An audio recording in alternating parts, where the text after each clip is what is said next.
Welcome friends, मैं रुद्रेश शुक्ला आपका बहुत बहुत स्वागत करता हूं अपने यूट्यूब चैनल में। आज के इस वीडियो में हम बात करेंगे फेडरलिज्म के बारे में कि आखिर फेडरलिज्म होता क्या है, जिसको हिंदी में संघवाद भी कहते हैं। और हम बात करेंगे फीचर्स ऑफ फेडरलिज्म के बारे में कि आखिर किसी कंट्री में फेडरलिज्म अगर होता है तो वहां पर फेडरलिज्म के कौन कौन से फीचर्स होते हैं, या फिर कौन कौन से फीचर्स किसी कंट्री में हो तो उसे हम फेडरल कहेंगे। और अपनी वीडियो में आगे हम डिस्कस करेंगे डिफरेंट रूट्स ऑफ फेडरलिज्म, यानी कि कमिंग टुगेदर फेडरेशन और होल्डिंग टुगेदर फेडरेशन। क्योंकि अगर किसी कंट्री में फेडरलिज्म है तो फेडरलिज्म टू ही मोड से आता है, that is one through integration and other is through disintegration. तो इंटीग्रेशन के थ्रू फेडरलिज्म जो आता है वो कैसे आता है, उसे क्या कहते हैं, आगे डिस्कस करेंगे वीडियो में। और हम बात करेंगे फेडरलिज्म इन इंडिया के बारे में कि इंडिया में जो फेडरलिज्म है वो कैसा है। हम बात करेंगे what are different features of federalism in India. और इंडिया में फेडरलिज्म का जब हम डिस्कशन करेंगे तो उसमें हम डिस्कस करेंगे क्वासी फेडरलिज्म को भी, कि आखिर क्वासी फेडरलिज्म क्या है और केसी वेयर ने क्या कहा है इंडियन फेडरलिज्म के बारे में। और एट द लास्ट हम डिस्कस करेंगे difference between federal system and unitary system. सबसे पहले हम बात करेंगे फेडरलिज्म के बारे में। फेडरलिज्म जो है ये एक डेमोक्रेटिक फॉर्म ऑफ गवर्नमेंट है जिसमें जो पावर का डिवीजन है वो more than one level of government में होता है। मतलब जहां पे जो पावर है वो सारी की सारी सेंट्रल गवर्नमेंट के पास नहीं रहती है जो केंद्र में कंट्रोल कर रही हो, बल्कि जो पावर है वो डिवाइडेड होती है between multiple levels of government. यानी कि जहां पे डुअल पॉलिटी हो, जहां पर मल्टीपल लेवल की गवर्नमेंट हो।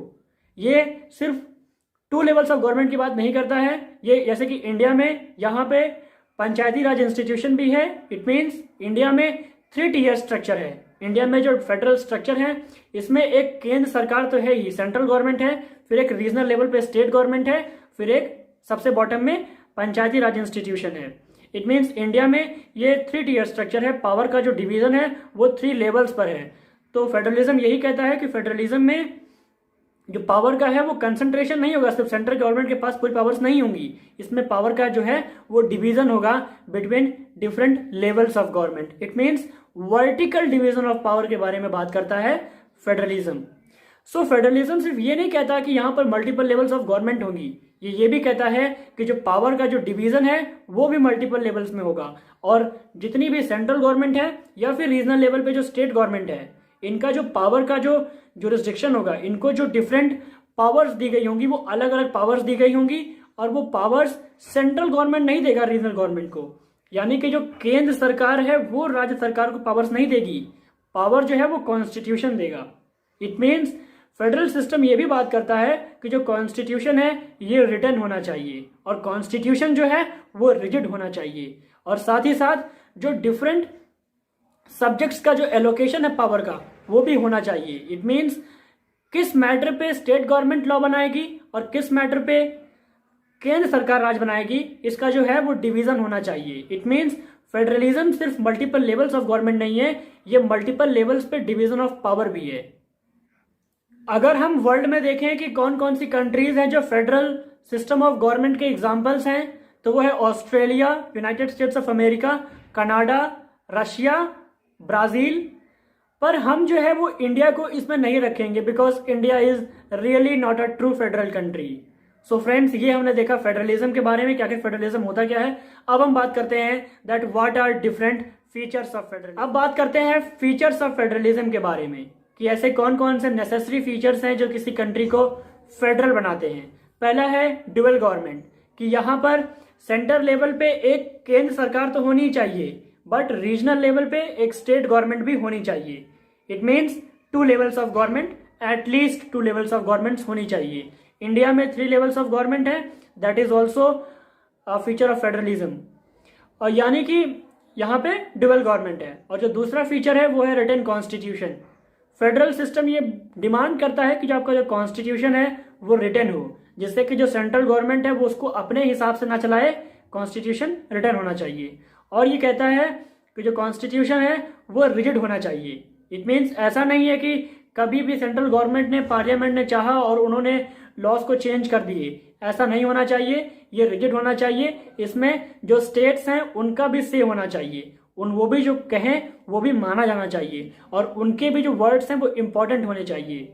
यानी कि स्पेशल मेजोरिटी और plus special ratification, it mean जो रेटिफिकेशन ऑफ स्टेट है ये भी इंपॉर्टेंट होना चाहिए।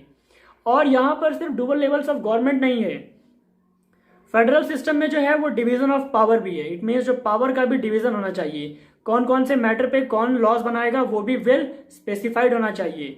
जुरिस्डिक्शन जो है दोनों की अलग होनी चाहिए, सेंट्रल गवर्नमेंट की और स्टेट गवर्नमेंट की, किस पे कौन लॉज बनाएगा ये पूरे के पूरे डिसाइड होने चाहिए। जिसपे सेंट्रल गवर्नमेंट लॉज बनाएगी वो सेंट्रल गवर्नमेंट ही उन पर लॉज बना सकती है, और जिसपे स्टेट गवर्नमेंट लॉ बनाएगी वो स्टेट गवर्नमेंट ही उस पर लॉ बना सकती है। और यहाँ पे होना चाहिए independence of judiciary. It means जो जुडिशरी है वो बिल्कुल इंडिपेंडेंट होगी, तो वो इन मैटर्स को सॉर्ट आउट कर सकती है which arise in the dispute between centre and state relations. So अगर इंडिपेंडेंट जुडिशरी होगी तो सेंटर एंड स्टेट रिलेशंस को अच्छे से नेगोशिएट करा सकती है। और यहाँ पर चाहिए बाइकैमरल लेजिस्लेचर, क्योंकि अगर बाइकैमरल लेजिस्लेचर होगी तो जो स्टेट है उनको भी रिप्रेजेंटेशन मिलेगा इन द पार्लियामेंट। जैसे कि इंडिया है, यहाँ पर बाइकैमरल लेजिस्लेचर है, सो जो हमारा जो काउंसिल ऑफ स्टेट है वहाँ पे जो हमारे स्टेट्स हैं उनको रिप्रेजेंटेशन मिलता है, वहाँ पे उनके नॉमिनीज बैठते हैं स्टेट्स के। इट मीन्स बाइकैमरल लेजिस्लेचर अगर होगा तो जितने भी स्टेट्स हैं उनको पार्लियामेंट में, उनको सेंट्रल लेजिस्लेचर में सीट मिलेगी, और उनका भी जो वर्ड है वो मैटर करेगा, और लॉज जो बनेंगे उनमें उनका भी से होगा, उनको भी बोलने का उसमें अधिकार होगा। इट मीन्स ये कुछ नेसेसरी फीचर्स थे फेडरलिज्म के। फेडरलिज्म का एक नेसेसरी फीचर ये भी है कि होना चाहिए dual citizenship. Dual citizenship it means अगर डुअल सिटीजनशिप होगा तो एक जो इंडिविजुअल है, एक जो सिटीजन है, वो सिर्फ उस पार्टिकुलर कंट्री का नहीं मेंबर रहेगा जिस कंट्री में वो रहता है, साथ ही साथ वो उस रीजनल गवर्नमेंट का भी मेंबर रहेगा, उस रीजनल स्टेट का भी मेंबर रहेगा जहां पर वो रहता है। जैसे कि यूनाइटेड स्टेट्स ऑफ अमेरिका में है तो वहां पे कोई अगर एक नागरिक है तो वो यूनाइटेड स्टेट्स ऑफ अमेरिका का तो पार्ट है ही है, साथ ही साथ वो जिस स्टेट में रह रहा है उसका भी पार्ट है। और इसीलिए हम कहते हैं कि यूनाइटेड स्टेट्स ऑफ अमेरिका में ट्रू फेडरलिज्म है। बट इंडिया में डुअल सिटीजनशिप नहीं है। इंडिया में एक इंडिविजुअल जो है वो जिस कंट्री में रह रहा है, यानी कि इंडिया में वो सिर्फ इंडिया का ही सिटीजन है। अगर मैं उत्तर प्रदेश में रहता हूं तो मैं उत्तर प्रदेश का नागरिक नहीं हूं, क्योंकि उत्तर प्रदेश की नागरिकता नहीं मिलती है। इट मीन्स ये लीगल सिटीजनशिप यूपी की नहीं होती है इंडिया में।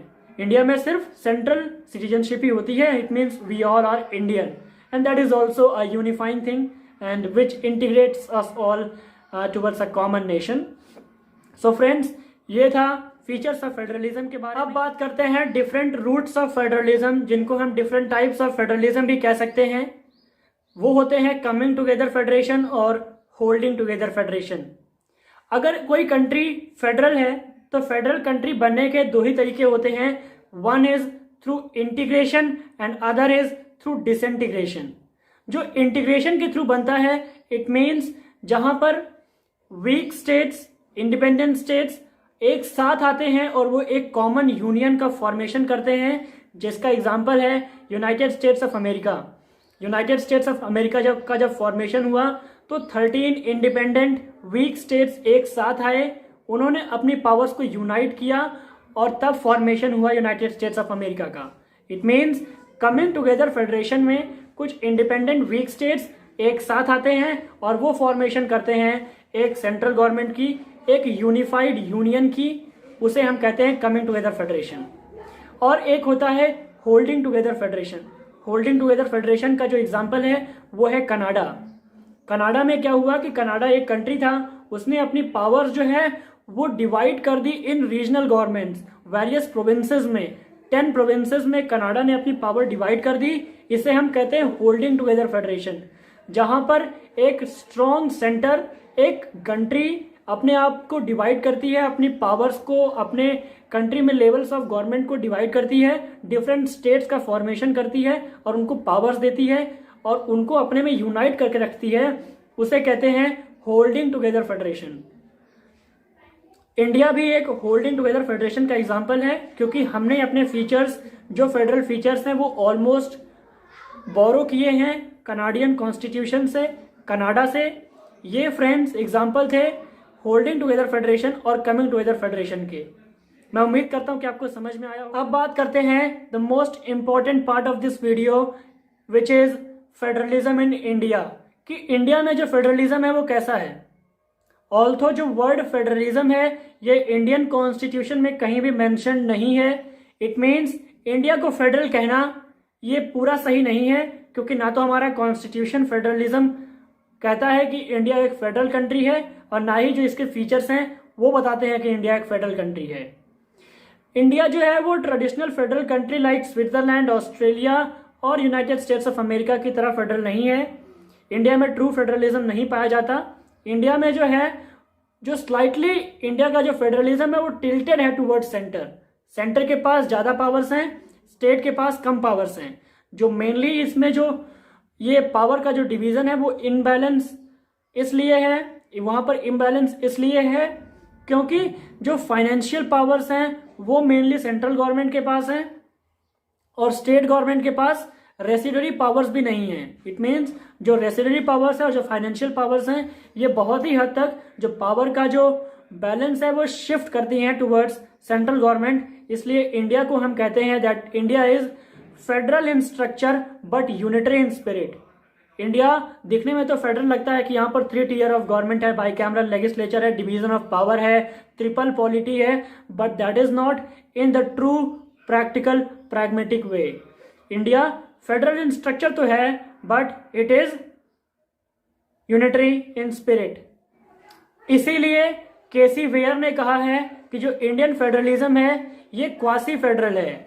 यहां पर जो सेंटर है, जो यूनियन है, उसके फीचर्स ज्यादा हैं। It means unitary form of government के फीचर्स ज्यादा हैं। ये कहते हैं कि इंडियन जो फेडरलिज्म है ये ऐसा फेडरलिज्म नहीं है जहां पे कुछ सब्सिडरी यूनिटरी फीचर्स दे दिए गए हैं। नहीं, जो इंडियन फेडरलिज्म है ये यूनिटरी फॉर्म ऑफ गवर्नमेंट है जहां पे कुछ सब्सिडरी फेडरल फीचर्स दिए गए हैं, ऐसा केसी वेयर का कहना है। जो डिफरेंट पॉलिटिकल साइंटिस्ट हैं, अब उनके क्या व्यूज हैं इंडियन फेडरलिज्म को लेकर, अब उसके बारे में बात करते हैं। जो पाउल एप्लीबी हैं वो कहते हैं that Indian system is extremely federal. जो वो इंडिया का फेडरलिज्म को एक्सट्रीमली फेडरल बताते हैं, पाउल एप्लीबी। पॉलिटिकल साइंटिस्ट मॉरिस जोन्स कहते हैं दैट इंडिया का जो फेडरलिज्म है it is bargaining federalism. Ivor Jennings कहते हैं कि जो इंडिया का फेडरलिज्म है it has a strong centralising tendency. Ivor Jennings कहते हैं कि जो यहाँ पर यूनिक सेंट्रलाइजिंग टेंडेंसी है इंडियन फेडरलिज्म की, ये इसलिए है क्योंकि उसको अपनी कंट्री को यूनाइट करना है। इट मीन्स इंडिया फेडरल है पर उस पर वहां पर सेंटर के पास ज्यादा पावर इसलिए है क्योंकि उसको कंट्री को यूनाइट रखना है, ऐसा कहना है आइवर जेनिंग्स का। ग्रैनविले ऑस्टिन कहते हैं कि इंडिया का जो फेडरलिज्म है ये कोऑपरेटिव फेडरलिज्म है। इंडियन कॉन्स्टिट्यूशन ने भले ही सेंट्रल गवर्नमेंट को ज्यादा पावर दिया है पर उन्होंने स्टेट गवर्नमेंट को वीक नहीं किया, उन्होंने स्टेट गवर्नमेंट को रिड्यूस नहीं किया to the level of administrative agencies, जो सिर्फ सेंट्रल गवर्नमेंट की पॉलिसीज को इंप्लीमेंट करने के लिए बना है। यहां पर स्टेट गवर्नमेंट वीक नहीं है, उसके पास भी कुछ पावर्स हैं, ऑल्थो सेंटर के पास ज्यादा पावर्स हैं। इसलिए ग्रैनविले ऑस्टिन कहते हैं कि जो इंडिया का फेडरलिज्म है ये न्यू काइंड ऑफ फेडरेशन है to meet India's peculiar needs. India के कॉन्स्टिट्यूशन को फेडरल बनाना है कि यूनिटरी बनाना है, इसके बारे में बहुत सारा डिस्कशन कॉन्स्टिट्यूशन असेंबली में भी हुआ था। इसको लेकर कि जो आर्टिकल 1 है ऑफ इंडियन कॉन्स्टिट्यूशन वो डिफाइन करता है India as a union of states. B.R. Ambedkar बताते हैं कि इंडिया को यूनियन ऑफ स्टेट्स ही कहा गया, फेडरेशन ऑफ स्टेट इसलिए नहीं कहा गया क्योंकि जो इंडिया है ये स्टेट्स के साथ एग्रीमेंट कर नहीं बना है। जैसा कि हमने अपनी वीडियो के स्टार्टिंग में डिस्कस किया था कि इंडिया जो है वो एक होल्डिंग टुगेदर फेडरेशन है जहां पर एक स्ट्रॉन्ग सेंट्रल गवर्नमेंट ने अपनी पावर डिवाइड किया है, एक स्ट्रॉन्ग यूनियन ने अपनी पावर डिवाइड किया है। It means India union of state इसलिए कहा गया है आर्टिकल 1 में क्योंकि इंडिया किसी स्टेट के साथ एग्रीमेंट करके नहीं बना है। और साथ ही साथ बी आर अम्बेडकर ये बताते हैं कि इंडिया यूनियन ऑफ स्टेट इसलिए है, फेडरेशन ऑफ स्टेट इसलिए नहीं है क्योंकि यहाँ पर जो स्टेट्स हैं इनके पास अपनी इंडिया से बाहर निकलने का जो राइट है वो नहीं है, वो इंडिया से अलग नहीं। इसका मतलब ये हुआ कि इंडिया जो है वो एक इनडिस्ट्रक्टिबल यूनियन है of destructible states. It means India कभी भी डिसइंटीग्रेट नहीं हो सकता, इट मीन्स इंडिया कभी भी टूट नहीं सकता। यहाँ पर जो स्टेट हैं बस वही टूट सकते हैं। इट मीन्स यहाँ पर रीऑर्गेनाइजेशन ऑफ स्टेट बाउंड्रीज हो सकता है, पर इंडिया कभी भी ऐसा नहीं हो सकता कि इंडिया का एग्जिस्टेंस ही खत्म हो जाए। It means India is indestructible union of destructible states. पर यही सेम टोन पे जब हम बात करते हैं यूनाइटेड स्टेट्स ऑफ अमेरिका की, तो United states of America indestructible union है ऑफ इनडिस्ट्रक्टिबल स्टेट्स, क्योंकि वो कमिंग टुगेदर फेडरेशन है। वहां पर स्टेट्स भी जो हैं उनके पास भी उतना ही राइट है जितना कि एक फेडरल गवर्नमेंट के पास होता है। यह डिफरेंस है इंडिया के फेडरल स्ट्रक्चर और अमेरिका के फेडरल स्ट्रक्चर में। सो फ्रेंड्स, ये था फीचर ऑफ इंडियन फेडरलिज्म। अब बात करते हैं last topic of this video, that is federal system of government and unitary system of government के बीच में क्या डिफरेंसेस हैं। सो फ्रेंड्स, जो फेडरल सिस्टम ऑफ गवर्नमेंट है और जो यूनिटरी सिस्टम ऑफ गवर्नमेंट है, ये डिवीजन किया गया है on the basis of relation between the central government and the regional government. इनके बीच में जो ऐसा रिलेशन है उसके बीच में जो उसके बेसिस पे जो है ये डिवीजन किया गया है। जो यूनिटरी सिस्टम ऑफ गवर्नमेंट है वहां पे स्ट्रॉन्ग सेंटर होती है, वहां पे कॉन्स्टिट्यूशन जो है बहुत ही फ्लेक्सिबल होता है। कॉन्स्टिट्यूशन रिटन हो भी सकता है, रिटन नहीं भी हो सकता। वहां पर डुअल पॉलिटी हो भी सकती है, नहीं भी हो सकती, और होगी भी तो जो सेंट्रल गवर्नमेंट है उसके पास ज्यादा पावर्स होगी। और यहाँ पे मल्टीपल लेवल्स ऑफ गवर्नमेंट हो भी सकती है, नहीं भी हो सकती, और अगर होगी भी तो जो सेंट्रल गवर्नमेंट है उसके पास ज्यादा पावर्स होंगी। उसके पास रेसिडुअल पावर्स भी होंगी, उसके पास इमरजेंसी पावर्स भी होंगी, उसके पास फाइनेंशियल पावर्स भी होंगी। इट मीन्स जो यूनिटरी सिस्टम ऑफ गवर्नमेंट है वहां पे जो पावर का जो बैलेंस है वो टोटली शिफ्ट होगा टूवर्ड्स, अगर हम सीसॉ में देखें तो जो सेंट्रल गवर्नमेंट है उसके पास बहुत पावर रहेगी, रीजनल गवर्नमेंट के पास बहुत ही कम पावर रहेगी। वो बहुत ज्यादा डिपेंडेंट रहेगा टूवर्ड्स सेंट्रल गवर्नमेंट। सीसॉ में जो पावर का जो बैलेंस है वो टूवर्ड्स सेंट्रल गवर्नमेंट ही ज्यादा रहेगा। इट मीन्स जो फेडरल फॉर्म ऑफ गवर्नमेंट है वो यूनिटरी फॉर्म ऑफ गवर्नमेंट से on the basis of relationship between central government and regional government अलग होता है, इसलिए ये डिवीजन किया गया है। सो मैं उम्मीद करता हूं कि आप इस वीडियो में आपको federal system, features of federalism, coming together federation, holding together federation और फीचर्स ऑफ इंडियन फेडरलिज्म समझ में आ गया होगा। So thank you friends for watching this video. अगर आप हमारी ऐसी ही और भी वीडियोस देखते रहना चाहते हैं तो प्लीज चैनल को सब्सक्राइब करें, मुझे उससे मोटिवेशन मिलता है, जिससे कि मैं आपके लिए ऐसी और वीडियोस बनाने के लिए मोटिवेट होऊंगा। और आप वीडियो को लाइक कर सकते हैं, वीडियो अच्छी लगी है तो अपने दोस्तों से भी शेयर करिए। Thank you for watching, see you in the next video.